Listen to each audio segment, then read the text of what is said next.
So here we go. Big red button number one is pressed. Big red button number two is pressed. 3, 2, 1.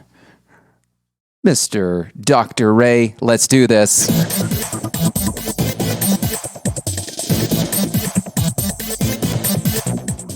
Here we go. It's Let's Solve the Universe. I'm joined today by Dr. Roger Lee Ray. He is, let me just make sure I get your title correct. He is the pastor of the Community Christian Church in Springfield and author of Progressive Faith and Practice, and he has a new book out called Meditations. Yes, I do my homework. Dr. Ray, thank you so much for coming on the show today. Glad to be here.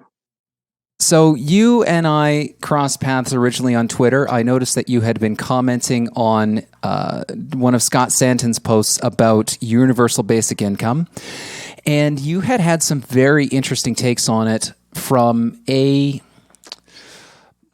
shall we call it, Christian perspective, or how would you define how you've come to your thinking? Well, I grew up within a Christian context. I've been a professor of world religions for several years, and I think at this juncture, Christianity has more embarrassed me than intrigued me. So I think I consider myself to be on a spiritual path, but quite interfaith.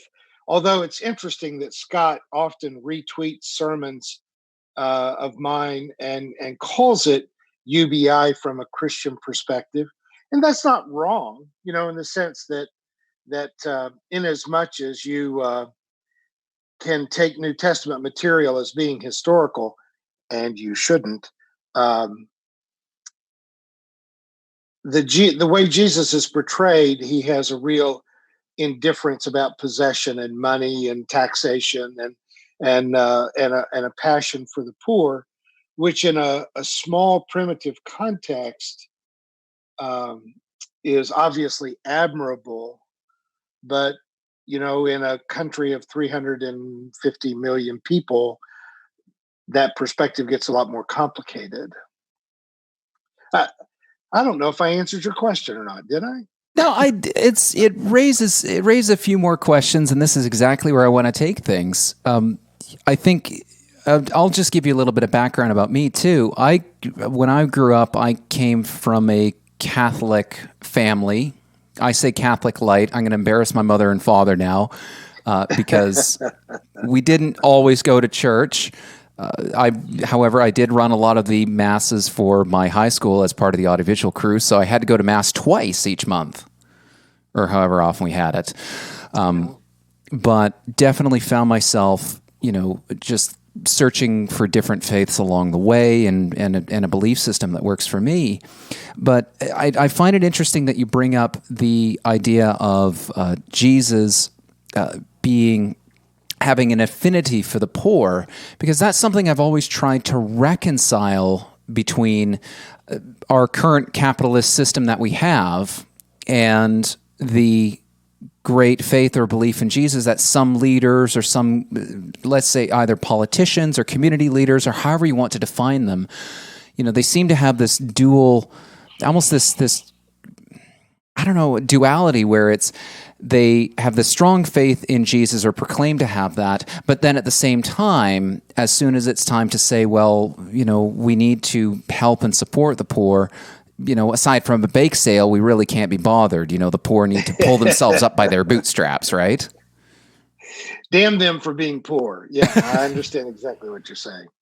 And when it comes to UBI, we're not really talking about charity, which is unfortunately, when you just take this as a straight biblical kind of thing, if you're a traditional Roman Catholic or Protestant, you're taught to be generous, to be charitable, to be compassionate. And I think UBI goes deeper than that in the sense of recognizing how we're all connected. And COVID-19 is teaching us a real lesson about that as well, that if 80% of our society has access to health insurance, and so when the vaccine comes out in a year and a half, do you want 80% of society to get that vaccine? Or wouldn't we all be better off if 100% of society gets it? Do you want the guy that's making your breakfast omelet back in the kitchen to be shedding a deadly virus, or would you rather that person also have access to healthcare? So, if if you take a look at the evolution of all the major world religions, Judaism, Zoroastrianism, Islam, Christianity, you have at its or Buddhism as well, you have at its root a concern about ethics.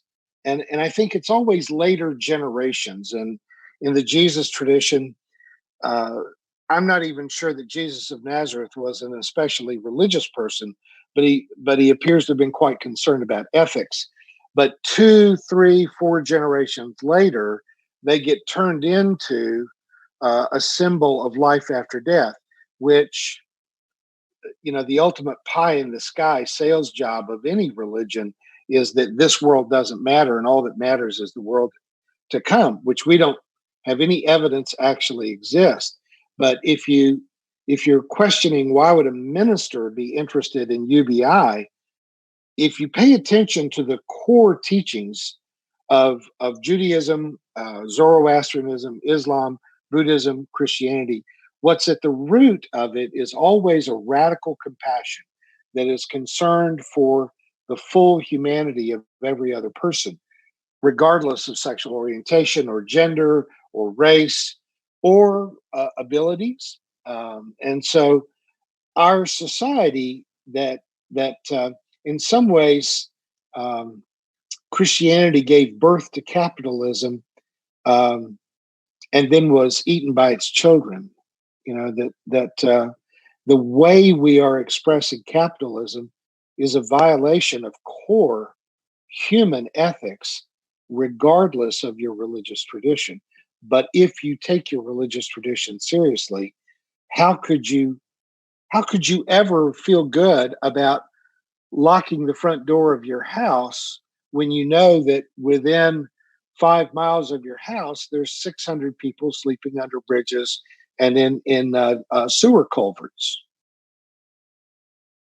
So then, are would you say that the system right now that we have, that I was about to say that we enjoy, but clearly a lot of people are not enjoying it at the moment? Yeah. Are you suggesting that it is fundamentally broken and that we need a complete shift, or is this something that you feel that we can just with small tweaks, or with UBI we can say it becomes, now we have capitalism plus? I think one of the worst things that happens in politics is the notion of incrementalism. That if you say that the largest threat to the stability of society globally is income disparity, that capitalism is being increasingly centralized in the hands of fewer and fewer people, and you think a mere adjustment of the tax rate or something is going to dramatically change that. I don't think we can really look for incremental change at this point. We need some dramatic change. And if there's anything about which to be thankful about a pandemic, it may be that a pandemic is radical enough um, that it forces us to change the way we think. That now that we've got more unemployment than we had during the Great Depression, and how much of that is going to come back. And you look at how fragile capitalism really was, that what jobs disappeared? Well, it was restaurants, bars, entertainment venues, movie theaters, casinos, those places where almost no one inside working was making a living wage. And so we've lost all of these crap jobs from people that have no savings and are not able to survive. If anything should make us sit back and say there should be a basic income that you get for being a human being, and that you're going to live in a house, have running water, have access to education and health care and nutrition, that should be guaranteed for everyone. Now, 100 years ago, 150 years ago, maybe even 75 years ago, we didn't have enough to give those things to everybody. The way capitalism evolved was to deal with scarcity. We don't have a problem with scarcity now. We we have to keep building bigger and bigger walk-in closets, and if you just notice when you drive around the periphery of any major city, how many storage units there are. We don't have scarcity. We've got abundance. We don't know what to do with. We don't know where to put it. And instead of having a pair of dress shoes and athletic shoes and work boots, you've got 18 to 50 pairs of shoes because of the way that we manufacture and produce things. This is where the Bill Gates of the world, um, and liberal preachers out in flyover country can have something in common. We've got too much labor. We've got more than enough resources. We cannot possibly employ everyone. Why else would Americans have 2 million people in prison? We're putting our extra labor force in prison and getting them to do menial labor for pennies in many cases. We have more black men in prison in America right now than we ever had as slaves at any one time in the 19th century. We have a labor glut, and the only way to deal with that is a guaranteed basic income, which keeps the economy rolling and keeps demand for product up and changes the nature of society. I never thought of it that way, of saying that we have that extra labor force in prison. I like the point that you bring up about this, about the current pandemic. I've been thinking about the pandemic in terms of UBI because the first couple days that it hit, and I watched, because I do a lot of work in the event industry, and that, anywhere where there's gatherings of more than, say, 5 people, that's done. So that's an entire industry that's just imploded on itself. And there's no real sign of when it's coming back in person, and whether or not it will come back is still up for debate. I think it will. Yes. People, once we get a vaccine, hugs, everybody's going to realize that hugs are seriously underrated. But well, I don't know how much contact that we will have when we come back to the world. I've got very expensive tickets to see James Taylor. It's been postponed twice, and I'm still counting on seeing James Taylor with my daughter sometime this fall. But there's no guarantee that we're going to have crowded stadiums again. Yeah, it'll be a while before I think we see crowded stadiums, and before we see those crowded convention centers too. Yeah. Let me get your take on this. I've been thinking about coronavirus and COVID-19 as potentially a test run for the future of automation, and a sign that if we continue on this path, the economy as we know it right now is completely unsustainable. What are your thoughts on that? Well, automation is the reason why the fabulously wealthy say there's going to have to be a UBI. We can produce more than we can hire people to make. And particularly in agriculture, I don't know where you're based, but I'm out here in southern Missouri, and the population of rural Missouri, Kansas, Oklahoma, Arkansas, Kentucky, Tennessee, Iowa is less than it was during the Civil War. You think about that agriculture has become so automated that it takes about 1/100th of the labor that it used to take. Now, I could build a strong argument for going the other way. We are subsidizing potatoes, wheat, rice, soybeans, and corn, exactly the things we shouldn't be eating so much of. And we should be going backwards towards having smaller farms with more labor intensive crops of green vegetables and fruits. But we have gone towards uh, farming where one guy on a combine can take care of 6,000 acres of land. And it used to be 40 acres and a mule, that a small family farm that produced some of everything, meat and poultry, as well as grain and fruit and vegetables. But the way that we have gone about it, we've just cut out labor from so many things. Yeah, farming, we've cut out labor from, you look at car manufacturing, we've cut out a ton of labor. One person can basically run the assembly line now. Yes. And retail, of course, we've got the automatic checkout places, even going into fast food restaurants where you punch in your order on a menu instead of actually having to talk to someone. And I'm going to be one of the last people to complain about doing away with menial jobs.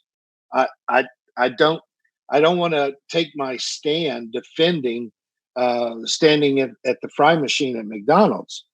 However, what we need to be able to replace that with is a society that can be funded to become poets and artists and musicians and writers, people that can create the beauty and wonder of a society.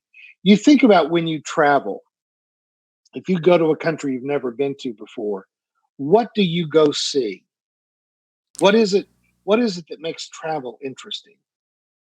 Seeing landmarks, seeing the local artwork, seeing the past works. Absolutely. You go to art museums, you go to see cathedrals, you go to see, if you go to Paris, you even go to see beautiful bridges and things. Our society, once capitalism took control of the reins, where everything was about efficiency and the bottom line, we stopped putting beauty back into our world. And even live theater becomes a fairly rare thing. Now, if you've worked in events, you're probably seeing the other side of it. But if we just stopped a bunch of cars on the street and did a car by car poll, when was the last time you went to hear a live music event? When was the last time you went to hear live theater? Did you ever write another poem after you got out of middle school English? You know that our society is becoming bereft of what makes us human. And if we had a UBI, we could unleash all of that potential in human beings again. I don't want to defend people that I know and love standing behind a cash register at Walmart. That's not a goal for a human being. I would love to see them painting murals on public walls. One would argue, though, that one of the reasons that maybe we can't have that right now is just because there's no market for it, or it might be a lack of. One argument I've heard is that there's a lack of skill in the person who's creating that work to sell it to another human being or turn it into a business. So, and what would your response be to that? Like, what if we just gave people the ability to sell, to turn whatever they're doing into a business, and have the market reward that somehow? I think at a certain level that exists, particularly if you're talking about shoes or suits, that art, a certain amount of artistry and design needs to have a market on the other side of it. But if you've ever been to Paris and you walk through the d'Orsay, for example, and you see all of that fabulous art, and you think, who paid for this? Who commissioned this? Who made this happen?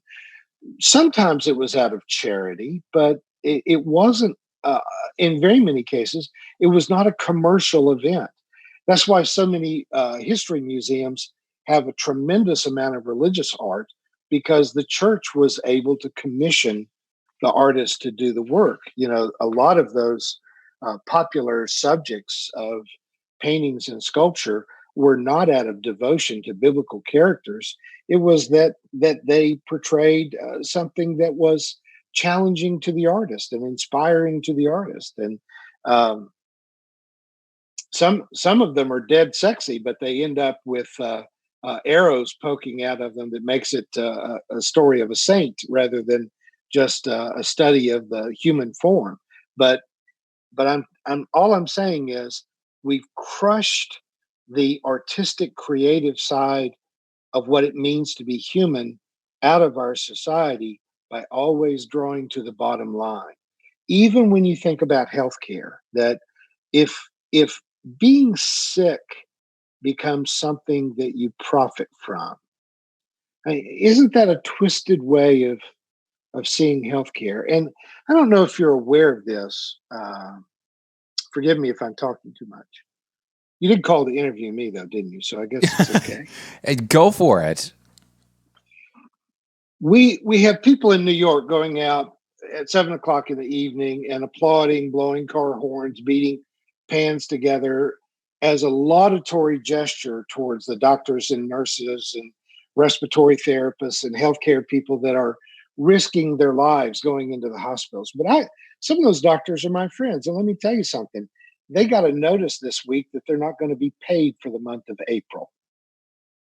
What? They're not seeing as many patients as usual. They're seeing fewer than a third as many patients because they're having to gear up. They've reserved all of the hospital rooms for COVID patients.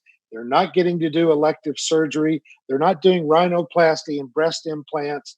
They're gearing everything towards treating a virus for which there's no MRIs, there's no surgery, there's no expensive tests, there's no treatment even. And so they are not billing enough to cover their overhead. Now, here in Springfield, Missouri, we have two major hospital corporations or large hospital complexes. They have laid off 1/3 of their staff because they've cleared the decks for COVID-19 patients to come in, and we haven't had that many. And the ones that we have, it doesn't pay the healthcare system enough. Now, mind you, in Canada, this is not happening. In Great Britain, this is not happening. In Finland, in Ireland, in Scotland, in Denmark, this is not happening because they have national health care. Just like here in the United States, school teachers, have been told to stay home, teach online, make telephone calls to your students, whatever, but they're not going in and teaching what they're being paid for. They're not doing, but they're still being paid the same. It's a different way that we treat public school teachers as opposed to the way that we treat doctors. But I've got a doctor friend that I talk to almost every day who's on the front lines in New York City. And he called about 30 minutes before I phoned in to be with you. Two of his patients died today. He spends part of every day just broken and weeping for his patients, but he is not going to be paid in April. And he shared with me an email from one of the surgeons in his group where he had written to his associates asking for them to send referrals for surgeries that he could do after hours in his office so that he could earn enough money to pay his rent this month. And see, that story's not in the New York Times, is it? But that is happening in the biggest cities in the United States. The fact that that can even happen in the 21st century, I mean, I'm up here in Canada and I'm just thinking that's staggering. Like, It's how could you not pay them? because they've all signed contracts where their salaries are based on billing. And that's what you don't have in Canada is billing. Your doctors are worried about taking care of the health of their patients. They're not worried about whether they are going to make enough money off of this patient or not. And now you're in the position that that's gross. There's no other. I'm stunned. I'm completely lost for words on that one. Just the idea that what they're going through on the front lines, and that at this time when everybody's struggling, that you would just say, outperformance, wash our hands of it, and good Lord. And get up and go to work tomorrow. Risk your life tomorrow. My friend's got a wife and two daughters in high school, and they can't afford for him to die, but he's getting up and risking his life every day treating COVID-19 patients and not getting paid for it. Now that you mention this situation reminds me somewhat of the situation we went through after 9/11, and specifically some of the first responders and volunteers that showed up on the scene in the aftermath of 9/11 and ended up with just horrible complications, just breathing in a lot of the smoke, and just they were just let down in a big way. Yes. While Mayor Giuliani was telling them that there was nothing toxic on the work site. but but now we're in a situation where we're saying, you know what, we know this thing is, we know it's critical, it's deadly. If you, in the best case scenario, if you contract it, you have to self isolate for at least 14 days. So even if you can work, you have to stay completely separate from everybody else for 14 days. How on earth, with 9/11 having been really not that long ago, could we go through a major crisis and just and be that short-sighted to say we're not going to pay you, we're not going to support, we don't have your back? It's unconscionable unless you believe that capitalism is the only way that a society can work. Now, earlier you asked me if I thought capitalism could be saved. I think capitalism does function in certain parts of the economy, but not all of them. Like if you want to start a coffee shop, you've got to have a product that is competitive with the product of other coffee shops. And you don't have a guaranteed income for your coffee shop if you don't attract customers. I get that. But that's not true of healthcare. If I have a heart attack, I am suddenly a consumer of healthcare. And it's not my choice to have a heart attack instead of cancer. These are part of the human condition. And those are things that have to become shared by a society that values the worth of individual human beings. Or at least says that they value the worth of human beings. Because that's the one that I've always tried to square, that I've never quite grasped, is how can we say that Yeah. every human life is sacred, every human life is valuable, and yet all the time we're putting these implicit price tags on human life every single day. Yeah, and the world is not fair. You know, rich people in Canada probably get a little bit better health care than poor people in Canada do. But the point is, everyone in Canada gets health care. And if somebody thinks that they have an elective surgery that would make them more attractive or something, or perhaps can, perpetuate their life longer, maybe they can spend money that other people don't have. In a lot of contexts, it's better to be rich than to be poor. But everybody should be treated like a human being. And this is where capitalism has run amok with the huge gap that's growing in the income gap. That just, as I was born under the Eisenhower administration, but even if you go back to the years of the 1960s and 70s, when the middle class was really growing, we had a tax structure that was 75% at the top, that that people could make a lot of money and you could become very wealthy, but you would be taxed heavily at the top end. And after the Reagan Revolution and all that tax structure got squashed down, we've had this huge growing gap between the producers of wealth and the owners of wealth. And I don't know if you're one of the few people alive in the world today that actually made it through Thomas Piketty's book. Um, I've fallen asleep with it on my lap many times, but you have to see that income and capital are two different things, and that the capital distribution is what's ultimately going to destroy our ability to have a market economy if we don't redistribute capital back down in some ways. So in other words, And if we're they're both important, but right, you can increase income, but if you don't redistribute capital, if you've got 5% of people that own 90% of land and assets and oil in the ground and everything, then we're screwed. We've got to be able to redistribute capital. and that's, I think that's something that gets lost sometimes, is it's, if we're is if we see that these resources are being hoarded, if we see that we have the top, N% is just holding on to this money or holding on to this wealth, and it is just staying in savings accounts or wherever it might be, and it's not, and it's not actually flowing around in the system, that's effectively dead money. Yes, So I yes, mean, you could and you can make that's what we saw in the bailout of 2008, as well intended as it was.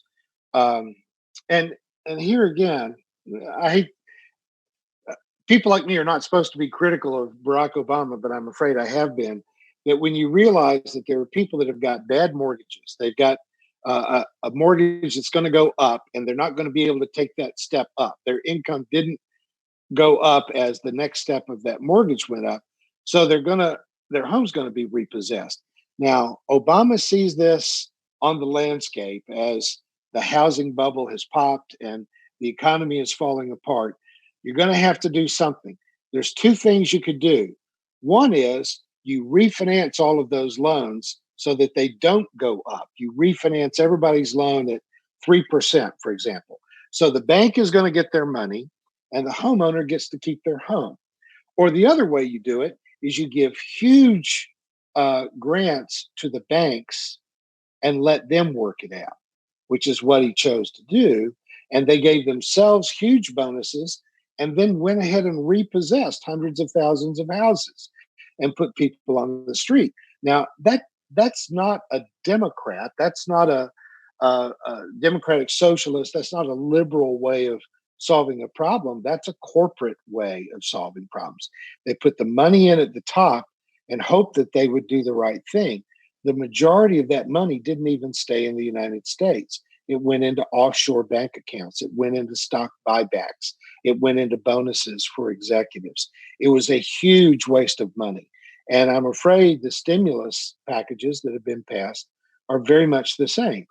Americans across the board, adult Americans, have been promised a $1,200 stimulus check. I haven't gotten mine, and I don't know very many people that have gotten theirs, but they say it's coming. But we're going to have an increased national debt per capita of $18,000 to get that $1,200. Where's the rest of the money going?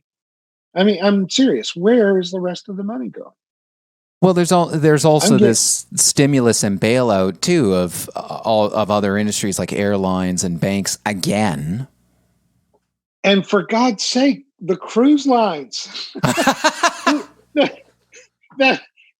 That's the two of the three first big breakouts of COVID-19 were on cruise ships owned by Carnival Cruise Lines, and they are flagged in the Bahamas. They're not paying American taxes, but we're bailing out cruise lines. I don't get that. That's dealing off the bottom of the deck pretty seriously right there. It's dealing off the bottom of the deck. That sounds like a pun, and I didn't even and I like that. But this is something that has always driven me nuts. Is that there's this sort of selective, I don't know, like the selective charity almost, or the selective idea of capitalism of, if you're going back to the example of a coffee shop, if you're a coffee shop and you don't market correctly and, there's an outbreak or there's food poisoning and nobody else comes to your establishment and you go under, well, hey, that sucks to be you. But if you're a cruise line, that's literally not necessary in any way, shape, or form. When you think about the idea of a cruise, it's really gross. I'd would I go on one day? Yeah, maybe. Just to feel like, fat and stupid. But like, I will confess that one of my very best friends is a leading vocalist on one of the Princess cruise ships, and I went on a cruise to hear her sing. But then you realize this is like a hotel that can sink, right? So it's an awful lot of people in a very small space, eating a lot of buffet food that the possibility of the spread of a virus or bacteria is huge. And so only because I really, really care about this musician would I have gone on something like that to support her. And the fact that I didn't have to pay for it helped a little bit as well. But hey, it got me to Canada. Well, that's good. I'm glad it got you up here. But just getting back to the point, like, why do we have these arbitrary thresholds where if you're under a certain size and you can't sustain your business model, now sucks to be you get to go out of business. But if you're above a certain size, oh, well, we better bail you out. Like, why, where does that factor in? This is where the UBI becomes like a thread that you start to pull a knit sweater and the whole thing starts to unravel. What you're seeing there is when political donations go to the government body that governs the institutions that make those donations. And so, why would Carnival Cruises have so much influence over how American tax dollars are spent when they don't put any in? General Electric doesn't pay any taxes. Morton Thiokol doesn't pay any taxes. Boeing Aerospace doesn't pay any taxes. Why do they have so much influence? Because they make huge political donations and because there's a revolving door of people that work on Wall Street and then work in a government administration and then take a Wall Street job or a Boeing Aerospace job. Until we get political donations out of our electoral system, we're never going to actually own our government again. And so, there isn't a lobbyist on Capitol Hill representing the employees at Walmart. But you can bet that the Walton family has huge political influence. I have no doubt. I mean, when you run in those circles, and I've definitely run in those circles myself, it's one of my pastimes is infiltrating all those different groups. It's a lot of fun. When I grow the hair and the beard out, I can blend right in with the hippies. I don't know if they're still a thing. And when I shorten it up and put on a suit, oh man, I can blend in with all those people. It's lots of fun. I'm just trying to do the Santa Claus impersonation now. You'll be ready for Christmas in July. Yes, I am. This is what Santa Claus looks like on vacation.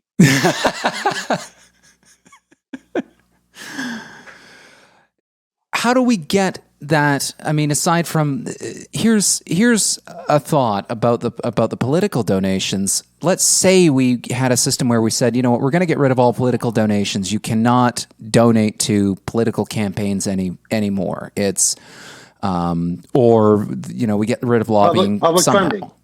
funding. Public funded election. What's to stop a private citizen or somebody like what's his name, Bloomberg, for example, using their incredible wealth to power a private political engine? I mean, wasn't that what super PACs were? Because to get around some of the funding rules.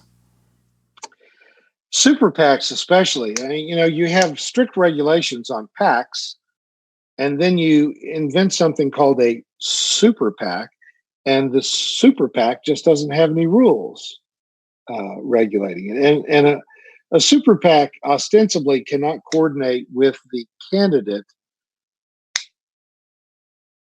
and it would take a degree of gullibility that I've never met in anyone alive today to believe that there's no coordination between a super PAC and a candidate. We've just got to get the money out of it. Now, in Bloomberg's case, and you could say in Ross Perot's case, and a few other very wealthy people, that it did not work for them. They did not make it to the nomination. So that's different from back, when the Roosevelts could jockey their way into a political party's nomination. Not that they were bad presidents, but that their aristocratic footing in society catapulted them to the top of those considerations. And then, why did people hate Bill Clinton so much, other than the fact that, he was the product of a poor single mom in Arkansas? There was a certain blue blood disdain for Bill Clinton, that he simply wasn't from among the people that should have been in the White House. And how does someone like a Donald Trump ever get there? Someone so grossly unqualified, uneducated, and incompetent. But it's money, unfortunately, in many cases. It's money, but it's also another going back to that point of how did they use their influence. Something I felt was promising about the fact that Bloomberg dropped out was this idea that money is not everything. Yes, absolutely. That Yes. we ran he ran the ultimate control experiment for us and said that money alone cannot get you into, because his messaging was all right. He just sucked as a candidate. Well, Andrew Yang is very wealthy and obviously was making our point, but he also didn't get very far. Tom Steyer started out just in a move for impeachment, used a tremendous amount of personal wealth to gain a national platform. And again, I don't think he's a bad guy. He just wasn't able to translate being fabulously rich into being the candidate of choice. Now, let's talk about Andrew Yang for a second, because I'm a huge fan of him. Do you? I feel like had he hung in there for just a little while longer, or if this COVID had hit just a little bit sooner, do you think he would be the nominee right now? Because what he's selling sounds pretty good to a lot of people right about now. Yeah, and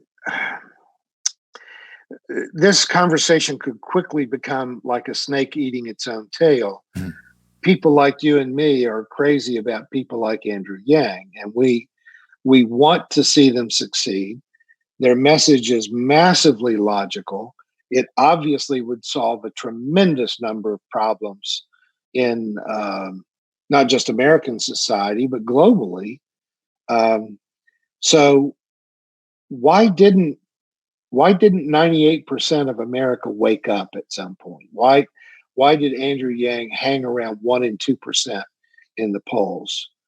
I have difficulty answering that question because to me he made perfect sense. But then again, you hear in 2016, Bernie Sanders was referred to constantly as being crazy. Mm. And by 2020, virtually everything he advocated for in 2016 was very nearly universally endorsed by every other Democratic candidate. And had they, as close as you're going to get me to a paranoid, behind the scenes, smoke-filled room conspiracy theory, is that they got Klobuchar and Pete Buttigieg to drop out just before the South Carolina primary and throw their support behind Joe Biden when Bernie Sanders was ahead in the polls and could have won just about everywhere but South Carolina. So the DNC, in my opinion, I don't know what they promised Klobuchar and Pete Buttigieg to get them to drop out when Pete was number two. Biden wasn't number two. It was Bernie and Pete Buttigieg that were leading in the polls. To get Pete to drop out and endorse Biden, I feel like there was a promise made.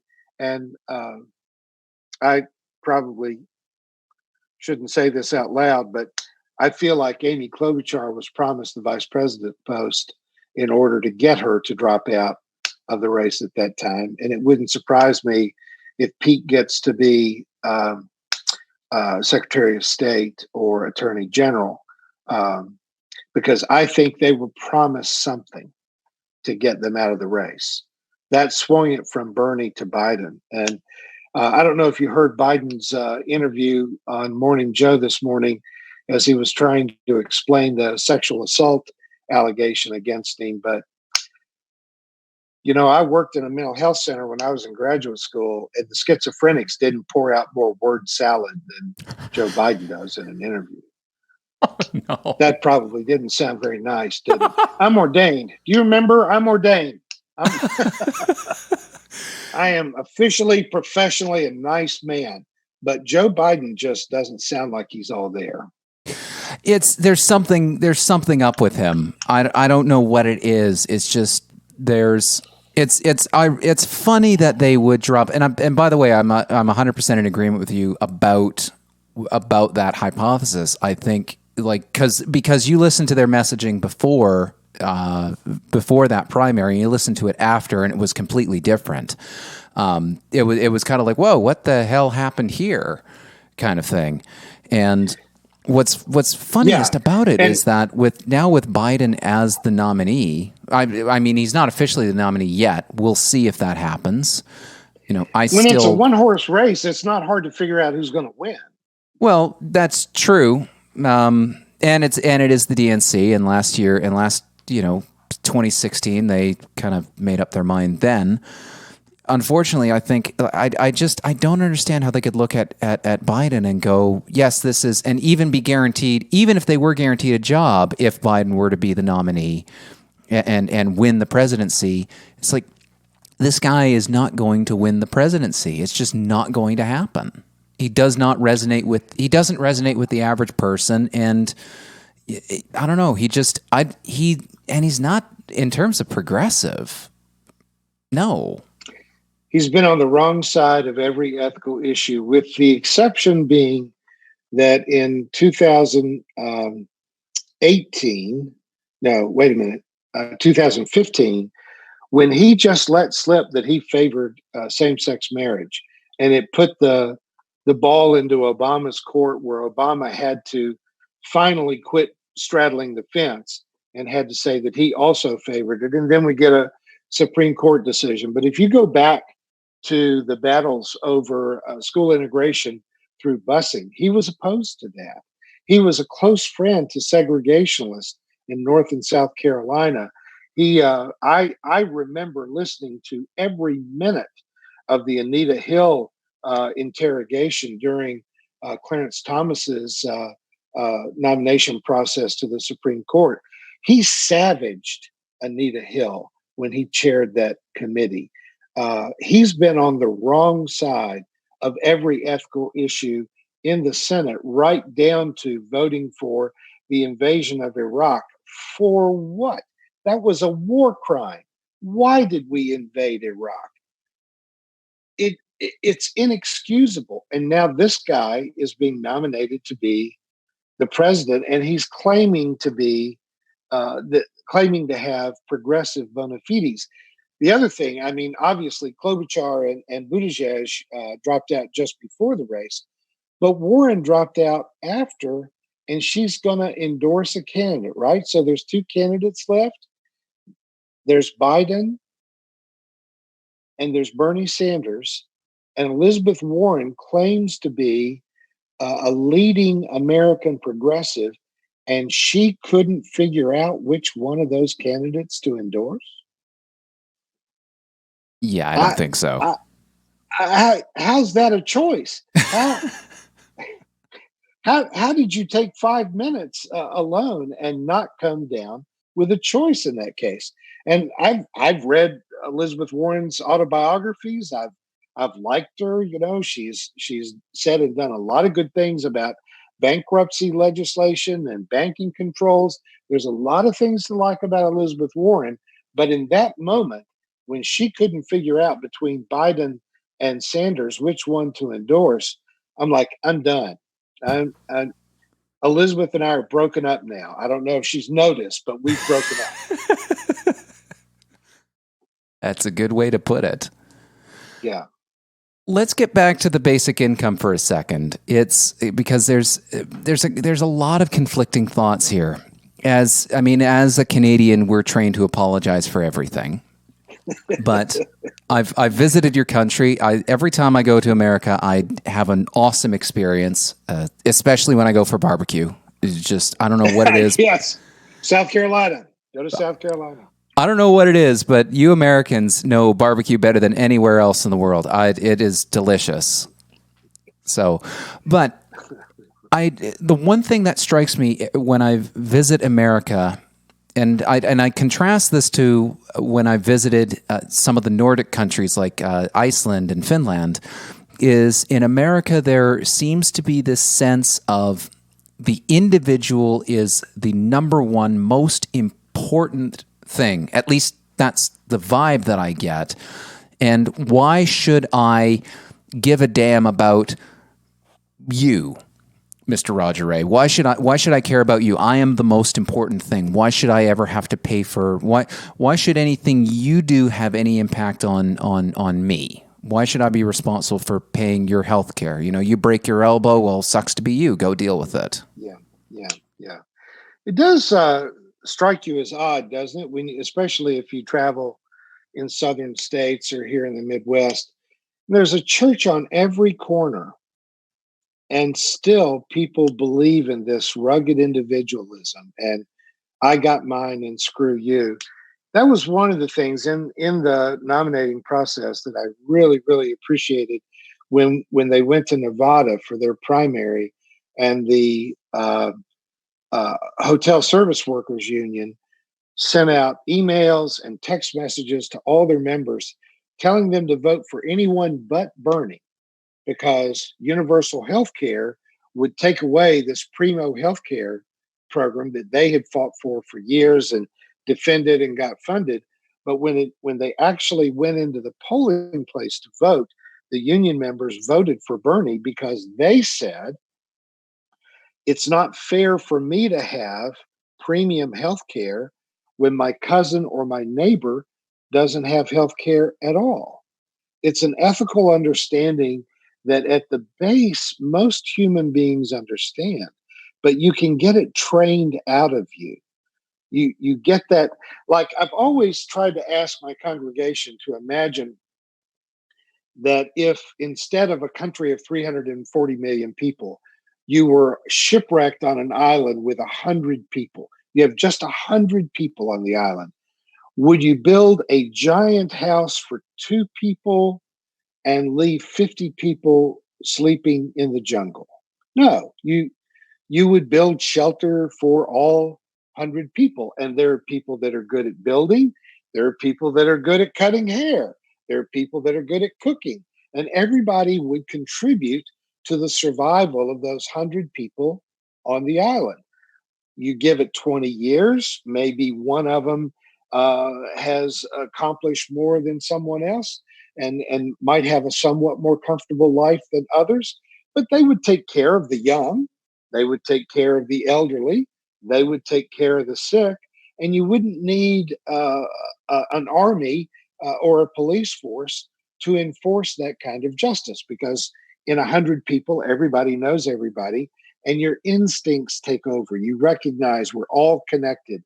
And this guy who built my house 30 years ago is not able to work now. He's disabled. And so we're going to make soup and take it over and sit and visit with him and take care of him. We start to break down in scale. And again, that's where a lot of religious literature does not have one-to-one application in the 21st century. You take a religious literature that was written in a community of 1,000 or 6,000. Jerusalem at its max in the first century would have had 6,000 people living there. That's still a very small community where you basically know almost everyone there. But when you get to the scale of modern nations, it becomes possible to have what in the early union days we referred to as distant ownership, that the people that actually own the steel mill don't know that the people that are going to work in the steel mill are endangered every time they walk in there. When even on a plantation situation, even as abusive and horrible as some of those circumstances certainly were, you still knew everyone's name and you made sure that people ate and their wounds were tended to and that they were cared for. I'm aware there are exceptions to that. But what happens when you don't know the people, you don't know who owns it? And even, I don't know how your retirement works in Canada, but I've got a pension fund and I don't know what it's invested in.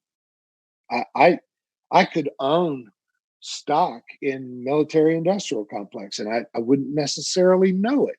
I hope I don't. I hope my church pension fund is not doing that, but I don't know that it's not. And that's the complication of a huge society, that we can write each other off. Buddhism teaches that we're all connected. What's interesting is that Neil deGrasse Tyson, an astrophysicist, also talks a lot about how we're all connected.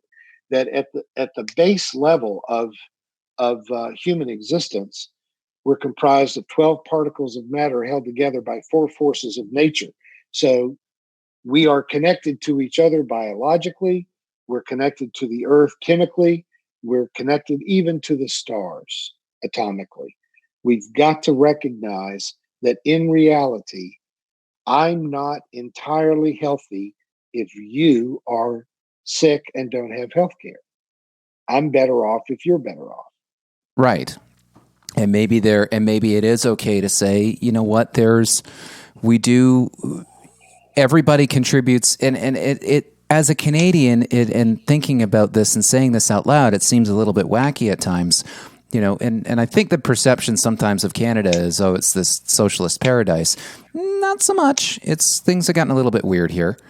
But this idea that, you know what, everybody pays a little bit into the communal pot so that when it's your turn and you need the service, it's there for you.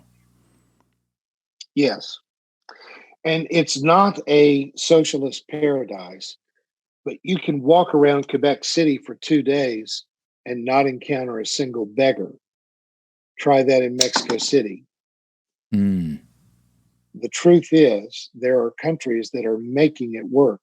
I went to Denmark when I was a fellow at Harvard. I took a weekend to go visit the grave of Soren Kierkegaard because I have issues. But while there, I met a friend and we toured Copenhagen, and she just kept pointing out, do you see any beggars? Do you see any homeless people? Yeah, our tax rate's 50%, but look at where we live and look how we live. That doesn't mean that physicians and dentists and engineers don't make more than the barista in your coffee shop or the bartender in your corner bar. There's still a difference in income depending upon the people that are willing to apply themselves to earn graduate degrees and take more responsibility in their work. But nobody is homeless. Nobody goes without health care. And if you've got the skills to go to college, you get to go to college and you're not charged tuition because it's good for the society. Right. They create a sustainable system. How the counter I would have to that is when I went to Finland, I made contact with some of the locals that were when I went that was 2015, so I was 27? Yeah. Now you're bragging, but go ahead. I'm in my 30s now, and I actually prefer that to 20s. 20s, you're just young and stupid, and you have no idea what you're doing. 30s, you actually get some respect. It's nice. Yeah, and you well, make in less your mistakes. 60s, you've learned an awful lot, but you can't remember where your car keys are. But that's not an issue. That's why we have apps now. Yeah.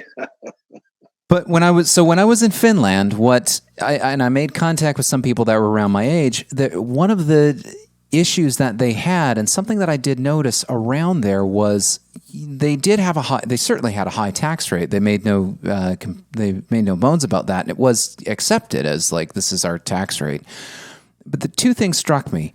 One was some of the young people were complaining that their minimum wage was so high that they were just struggling to get any kind of employment. Like they were competing with people that were maybe twice their age. That, it's like, well, if I could hire a 40-year-old that has years of experience and pay them $15, $16, $20 an hour, or I could hire this 18-year-old that has, no experience, and I have to pay them the same. Well, who am I going to hire?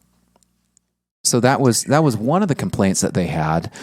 There was another one that struck, the other one was seeing that, how, well, before COVID anyway, we could go to kind of like a middle of the road family diner restaurant and just go get a meal, like, Pancake House or whatever, or not I'm not talking about like a major chain. I'm talking like a mom and pop family owned restaurant that you could go to someplace like that. What I noticed in Finland is that there wasn't a lot of that. There was either the bottom of the barrel McDonald's, or there was the, 3 Michelin star restaurant where being a waiter there was a career and you had a pension and everything. Yeah. So how do, well, I mean, A UBI, again, is a part of a larger solution to how you run an economy. The question is, do we have enough natural resources to meet the needs of everyone in the world today? Yes, we do. We simply have to learn how to distribute assets in a more equitable way. And so, um, if there's a guaranteed basic universal income, that could also be wedded to what Alexandria Ocasio Cortez has been talking about, going back to Roosevelt's second Bill of Rights that he recommended, that there's also guaranteed meaningful employment. As we do away with some of the less meaningful employment of operating the cash register or the fry machine at McDonald's, but everyone should have access to meaningful employment, and that would begin to level those things. Now, that does put the government in a position to take greater charge of the economy. But again, like you all got universal health care. We say we can't afford it. The government already pays for 80% of healthcare in the United States. And we've just got the most screwed up delivery system imaginable. We haven't been willing to say no to the insurance companies that stand in the middle. So we've got public schools from kindergarten through 12th grade, and we don't consider that to be socialist. But if you suggest that 4 more years of school become public, that's somehow socialist. We've just got to get our heads around the fact that these are changes that need to be made. You look at the countries that have tuition free higher education, they are countries that intend to be major players in the global economy in the next generation.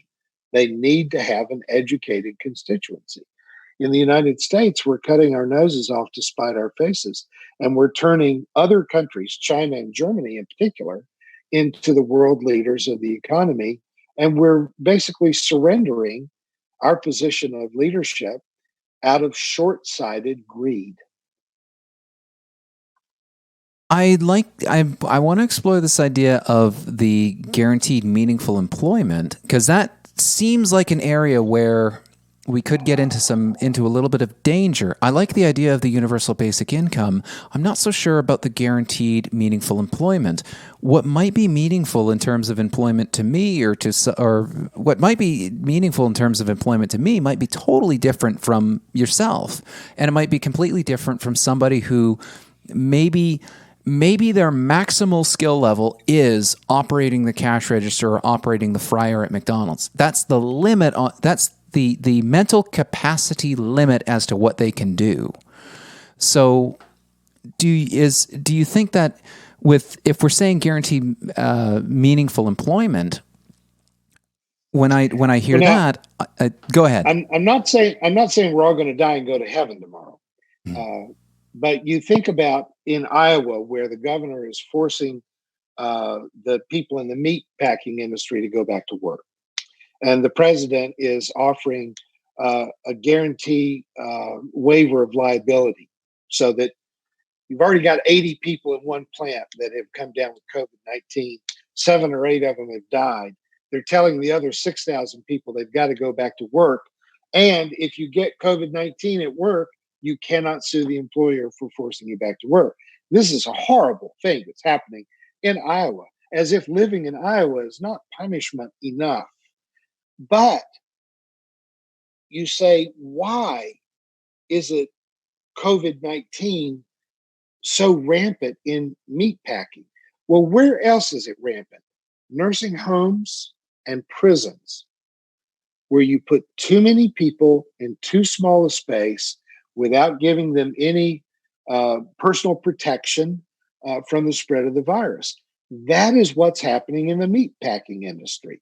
So, what would make it more meaningful to work in a meat packing industry? Well, instead of being shoulder to shoulder with other people that are shoving around animal carcasses, give each other 8 to 10 feet apart. Make the workspace larger, make the workspace cleaner. That's going to mean that you don't produce as much meat. That's going to mean that meat costs more than it used to cost. So what we've done is we forced people at the low end of the economy into hazardous, meaningless, grinding work where you could make being a butcher a much more meaningful employment. Now, that doesn't mean that they're suddenly T.S. Eliot, but it does mean that they're not in the grind of shoulder to shoulder sawing pork carcasses into pieces.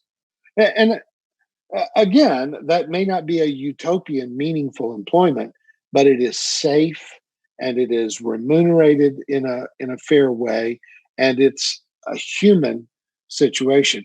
I don't know how we got lost from the days when we did have local butchers, where we would go and buy beef and pork and poultry that were raised locally. Why is it that so much of our beef now has to come from South America? Why is it that it has to be packaged in absolutely um, automated conveyor belt circumstances instead of with a village butcher or a neighborhood butcher? Things will be more expensive when we pay people a better wage and give them better working conditions, but it gives them a more meaningful life. Interesting. I don't, and this is where the economist and the automative part of me comes in. I'm thinking there are ways in which we could accomplish that without making it more expensive, especially if it becomes the norm. There are ways that we could automate the dangerous parts of that job, the parts where, we effectively, when I look at automation, I look at it and go, the areas in which we've automated are areas where we've raised minimum wage to a point where it is more economical to have that machine that runs to do that job. Or we now have advanced enough technology that it can make those weird decisions. The industries where where we don't have full end-to-end automation, like cooking and restaurants and meat packing, is because some of those decisions require that human creativity and ingenuity.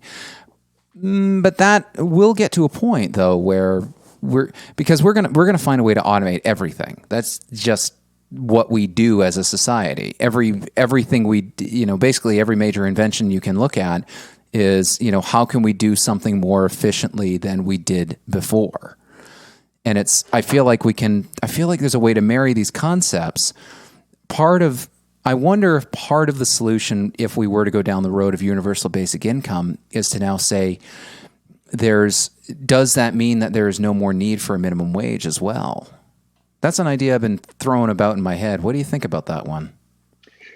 Well, what we want to make sure is that everyone is able to lead a decent human life. And so, whether you accomplish that purely through um, guaranteed meaningful employment or a universal basic income, there's still going to have to be a universal basic income for people that have health conditions that prevent them from work or are elderly and can't work. And by the way, thank you for this interview running so long, because I'm supposed to be helping to roof a part of the church with some volunteers. So the longer you keep me here, I'm out of the sun, and I feel better about that. Okay. I'm just wondering if they're getting all the materials handed up onto the roof without me, but that's neither here nor there. Um, it's still, if you compare Keynesian economics to modern monetary theory, and you say, where is wealth actually? What actually produces wealth? And in a Keynesian system, we will tweak interest rates and tax levels and stuff to continue to keep an economy stimulated, as if money were actually a thing.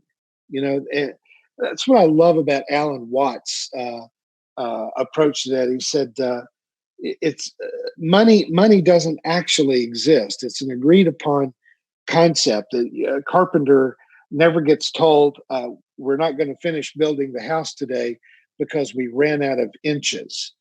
It's simply a measurement tool. And so, as long as there are idled factories, as long as there's farms that are not producing crops, then we have not reached maximum wealth yet. the wealth potential still exists in modern monetary theory. And so, can we afford to pay someone more to be an employee in a meatpacking house or a cook in a family style restaurant? The answer is yes. Yes, we can. Now, yeah, I'm saying it's going to make things cost more. I think part of our consumer mentality is tying back into what I was saying about all the storage units that exist around the edges of cities now. Um, is that we've got more things than we need because things got so cheap. I grew up in the 60s when we virtually did not go out to restaurants because you didn't waste money on things like restaurants. You ate at home. I don't know about you, but I've realized in the 6 weeks that I've been locked down and not able to go to live music events, not been able to go to bars, not been able to go to restaurants, I'm saving $1,000 a month by eating all of my meals at home and um, learning to enjoy much more simple lifestyle under the circumstances. But we could live much more simply. We could eat less beef. We could have fewer pairs of shoes. We could have fewer sets of clothing. We don't necessarily have to have a house that's got a room for everything, that you've got a room that you eat breakfast in and a room that you eat dinner in. We've become obscene in the sense of how much of natural resources that we have a middle class expectation of consuming.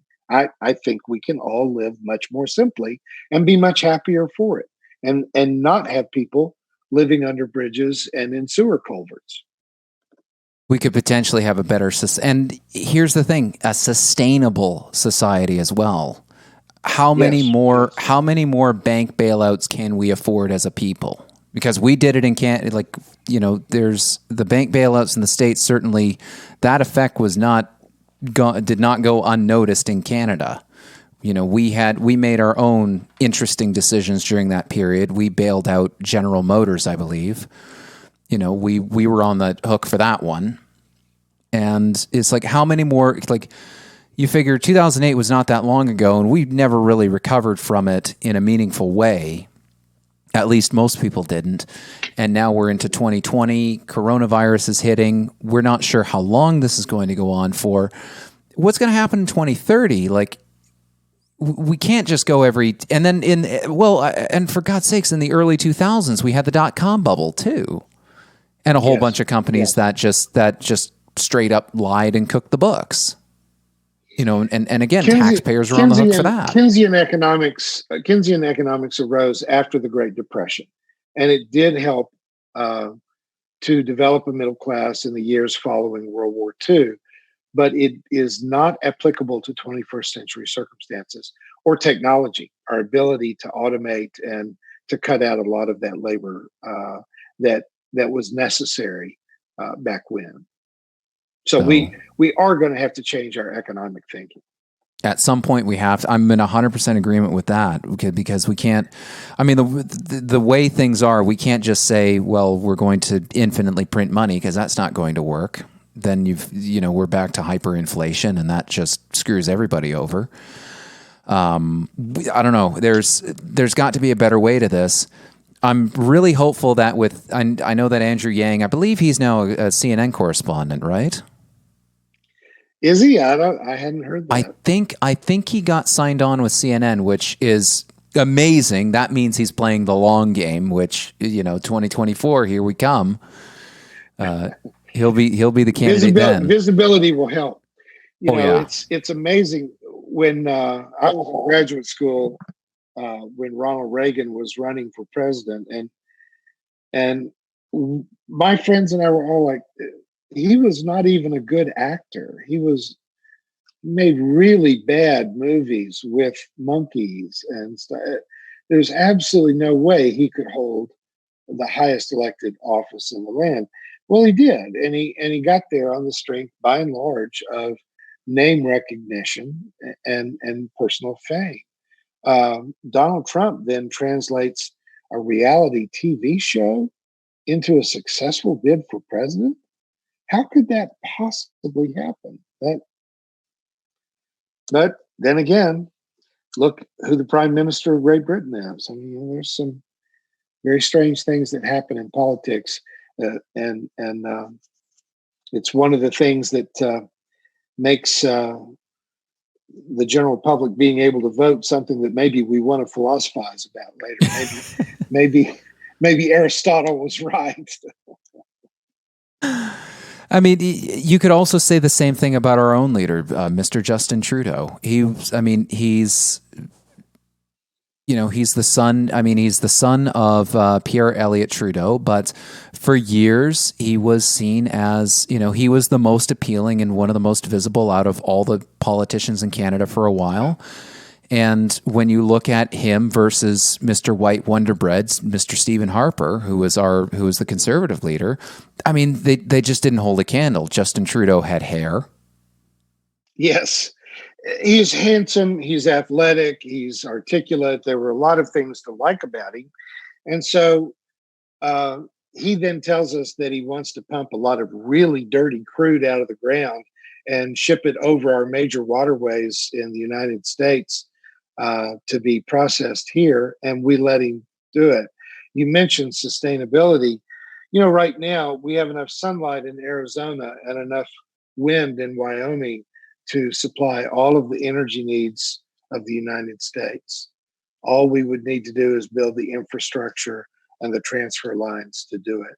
We could already switch to electric cars and trains and have an entirely sustainable power source. But instead, we have become the world's leading producer of oil. Can you believe it? Well, I mean, in Canada here, every time there's any issues with the oil market, I mean, Alberta and most of Western Canada gets hit hard. I mean, that's their economy, basically. Interesting that you mentioned the renewable energy and converting to electric. I don't know, I got to get this live, but I did a podcast with Mark Schneider last week about Generation 4 nuclear power plants. And that conversation opened my eyes and blew my mind to the possibilities of that. Most exciting of which is you've got these new super safe nuclear reactors, like issues that we saw with 3 Mile Island and Chernobyl, just like with the design of these things, that can't happen straight up. And you can fuel these plants, you can fuel these new types of reactors with the waste products from existing nuclear reactors. Like you can take plutonium, the stuff that's basically left over that we used to use to make nuclear weapons with, and like you can feed that into these new Gen 4 reactors and they'll work. And best of all, it was like what he mentioned was you can take these reactor designs, basically retrofit existing coal-fired power plants, rip out the coal boiler, throw in this new, this new reactor core. Grossly oversimplifying it, I know. I'm not a nuclear physicist in any way, shape, or form. But you could basically, it all comes out as steam, right? So yeah, exactly. You're just spinning a turbine, and so we could do that, retrofit these existing plants. And the number of plants that we need to actually do that would be minuscule. And then the benefits that we would reap from just the benefits as a society that we would reap from basically making energy quote unquote worthless, in terms of we would just have so much of it that you would go, the price would basically go to zero. Right. But it's capitalism that keeps us invested in coal and oil. Until we can harness the ability to make intelligent decisions for the planet, then we still are a slave to the moneyed interest of coal and oil. It's fascinating to me to hear. I'm from Kentucky, big coal producing part of America. And, there's not a single union job left in the coal fields of Kentucky. They keep talking about bringing coal back, but they're not bringing back even the well-paid health insurance, pension fund, union jobs that used to be in the coal mines. They're horrible jobs. They not only kill you, they don't pay you. So it's a ruse. Our capitalism has become very ill in its current iteration in America. I wonder if part of that, because an idea just floated through my head called short-term capitalism, next quarter capitalism. That's what it feels like we have right now. Yes, Not I agree. capitalism in the correct sense, just capitalism in the, let's maximize profits for next quarter because, Right. shareholders and whatever it is, and, just chasing after these invisible metrics where it's like we may not feel the effects of some of these decisions for 2, 3, maybe 5 years. We need to be able to think beyond that if we're going to have this company sustain itself and not eat its, like, we can make, and we've seen this time and time again, you can make a shitload of profit by saying, you know what, we're going to fire 80% of the staff and we're just going to, it's the parable of the golden goose. We'll just slaughter it and there'll be all the eggs and well, congratulations, you just killed the golden goose. In about 2 years, your company's Right. not going to exist anymore. There actually was a Time magazine issue that came out in 2008 that was all about intelligent capitalism, and I read that uh, edition with such enthusiasm that you had these billionaires who recognized that the track that capitalism was on was going to derail the economy and impoverish the majority of the country, and that we had to retrain capitalism towards the greater good of the larger society and not just the bottom line in the next quarter, as you say, or the next 6 months. But all of that wisdom just appears to have been in print in one edition of a monthly or a weekly news magazine and was totally forgotten. There are ways that capitalism can be married to a democratic socialist way of running a country that inspires ingenuity and hard work and savings and creativity, but it sure isn't the way it's being run now. And we may, unfortunately, as is oftentimes the case, we may just have to let this current system completely fall in on itself until we see You that wonder. change. You wonder. John Kennedy said that those who prevent peaceful revolution make violent revolution necessary. And I wonder almost every day of my life if the changes that are inevitable, and I believe they are inevitable, will we get them violently or will we get them peacefully? And one of my real heartbreaks in this year's nominating process, and what I've said to my parishioners and friends, is that we had a chance to vote for revolution and we screwed that up. I still think revolution has to come. I mean, And if we don't get it at the ballot box, we're going to get it in the streets. it's going to happen one way or the other, especially right now. I mean, it might be a sick way of looking at the coronavirus, but it's like it does feel like this incredible opportunity is in front of us to make these massive changes.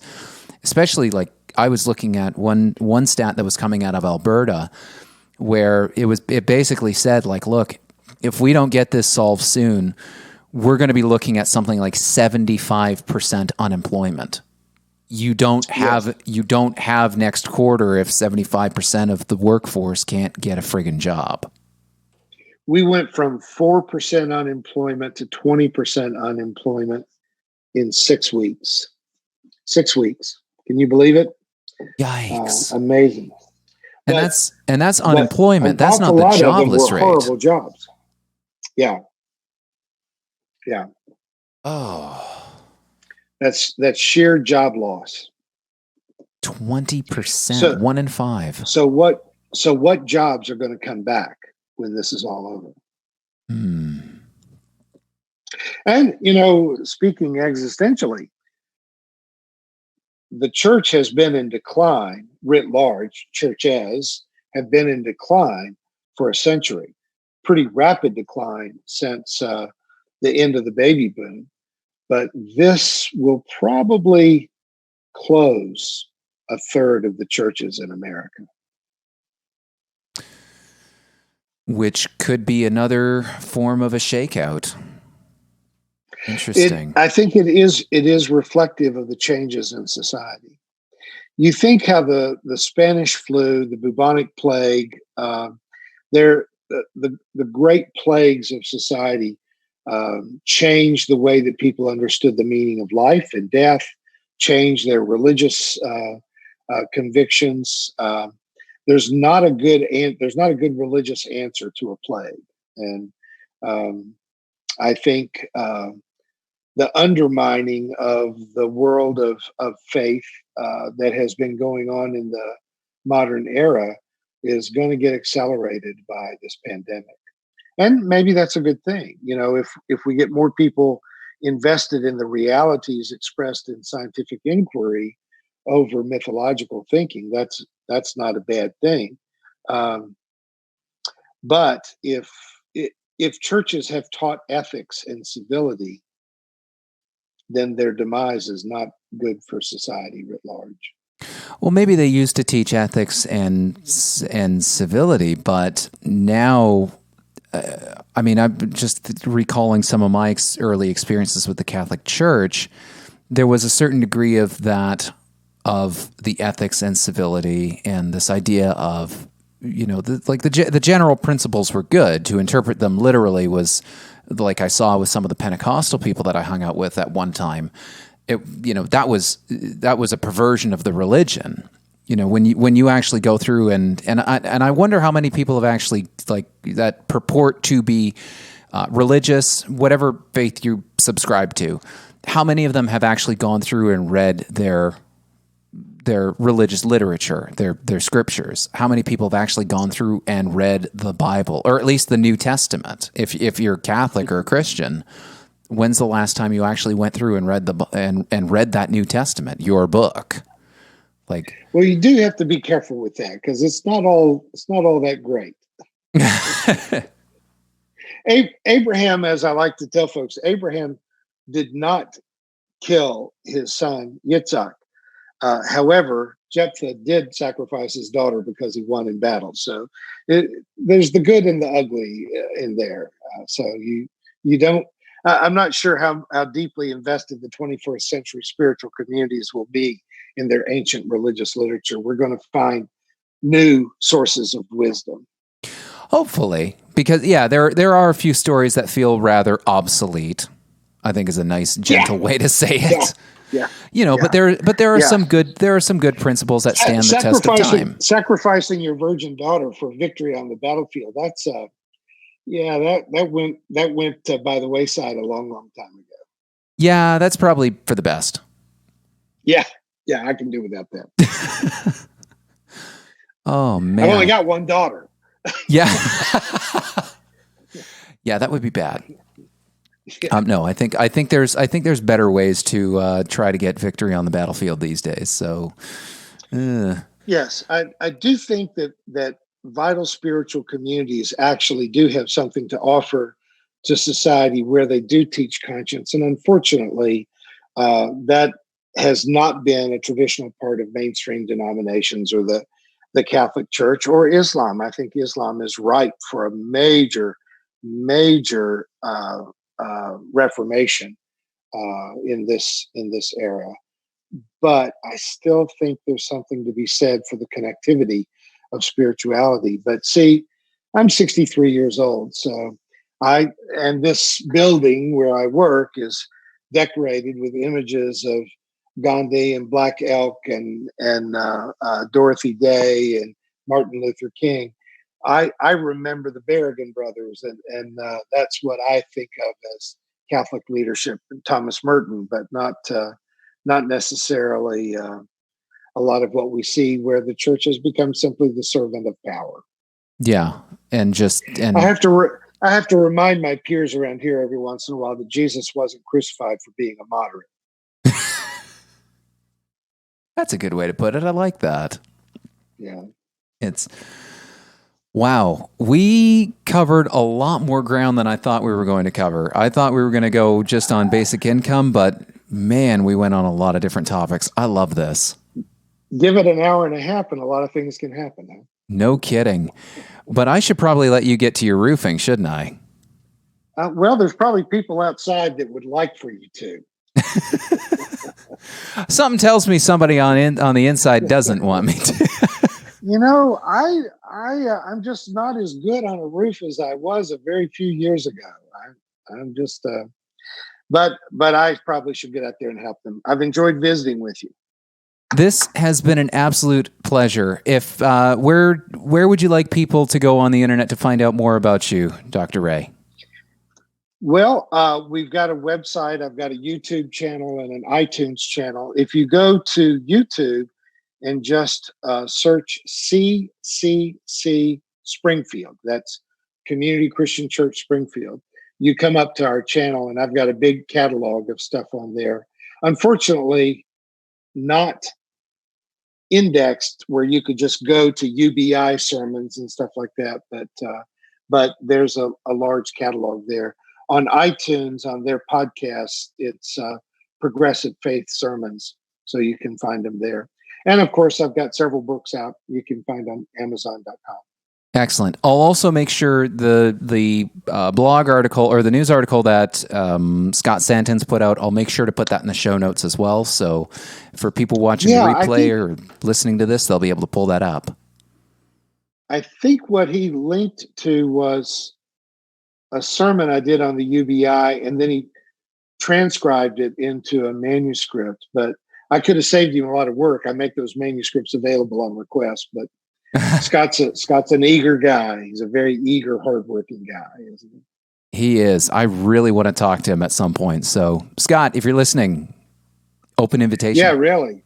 In fact, let's both go to New Orleans and interview him in person. Why don't we do that? I haven't been down there in a while. As soon as I'm allowed to travel outside of the country again, because right now we have those lockdowns. Well, the border between Canada and the United States is fairly porous, isn't it? Oh, man. And now I'm going to be on the watch list. That's just lots of fun.